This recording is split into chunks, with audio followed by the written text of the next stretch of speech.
امریکہ کے ساتھ فروری 2020 کے دوحہ معاہدے میں طالبان نے اس بات کو یقینی بنانے پر اتفاق کیا تھا کہ وہ افغان سرزمین کو مغرب کے لیے دہشت گردی کے حوالے سے استعمال نہیں ہونے دیں گے، مگر اب سیکیورٹی اداروں میں یہ سوالات اٹھائے جانے لگے ہیں کہ افغان طالبان کس حد تک القاعدہ کو قابو میں رکھ سکتے ہیں۔ القاعدہ کے رہنما اسامہ بن لادن کا سیکیورٹی خدشات کے پیش نظر اپنے ساتھیوں سے رابطہ کرنے کے لیے صرف خط و کتابت پر انحصار تھا، جو قاصدوں کی مدد سے مختلف لوگوں تک پہنچائے جاتے تھے۔ ایبٹ آباد میں ان کے گھر پر چھاپے کے دوران ہزاروں کی تعداد میں یہ خطوط بھی امریکیوں کے ہاتھ لگے۔ امریکی ریسرچر اور مصنف نیلی لاہود نے اسامہ بن لادن کے خطوط اور ان سے متعلق دستاویزات پر تحقیق کی ہے۔ وائس آف امریکہ کی نیلوفر مغل سے بات کرتے ہوئے نیلی نے کہا کہ بن لادن کا سب سے بڑا خوف القاعدہ کے راز فاش ہونے سے متعلق تھا۔ ان دستاویزات سے مزید کیا پتہ چلا ہے، آئیے جانتے ہیں۔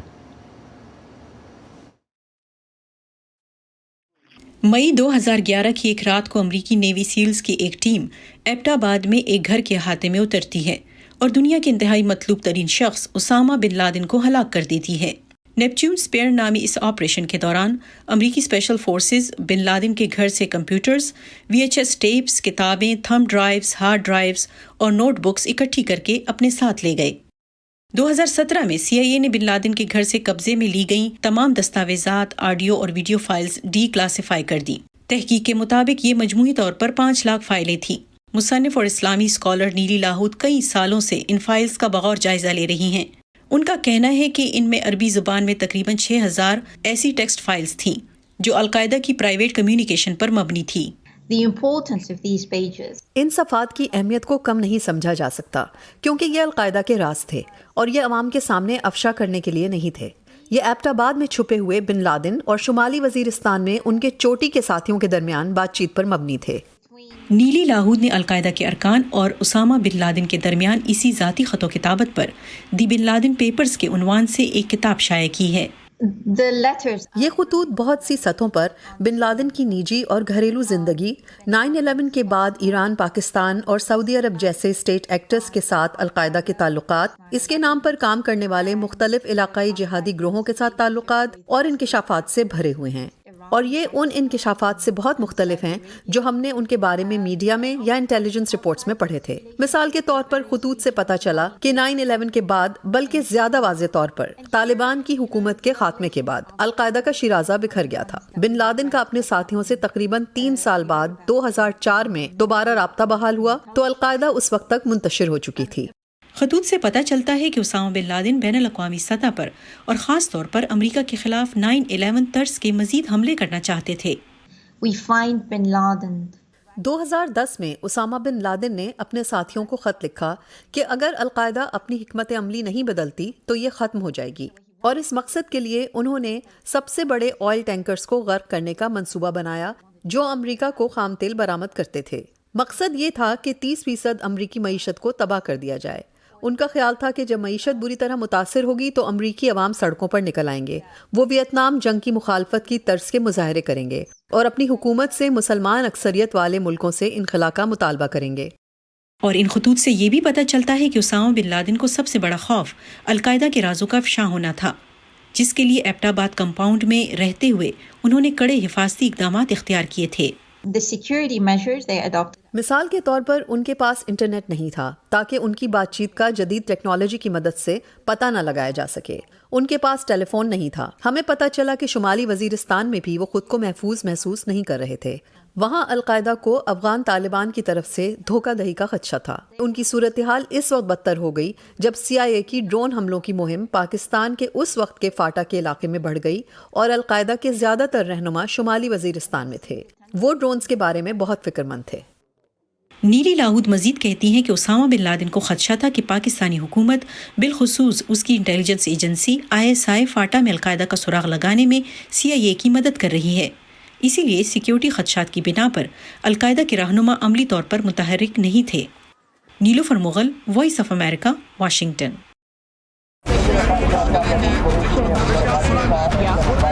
خبروں کے پیچھے نہیں بھاگتے، ہم کہانیاں ڈھونڈتے ہیں، عام لوگوں کی خاص کہانیاں۔ میں کوئی ان سے الگ مخلوق تو نہ تھی، تو کیوں نہ میں ایک ایسا کام کروں کہ جس میں میں مہارت حاصل کروں، اور وہ نیکی کا ہو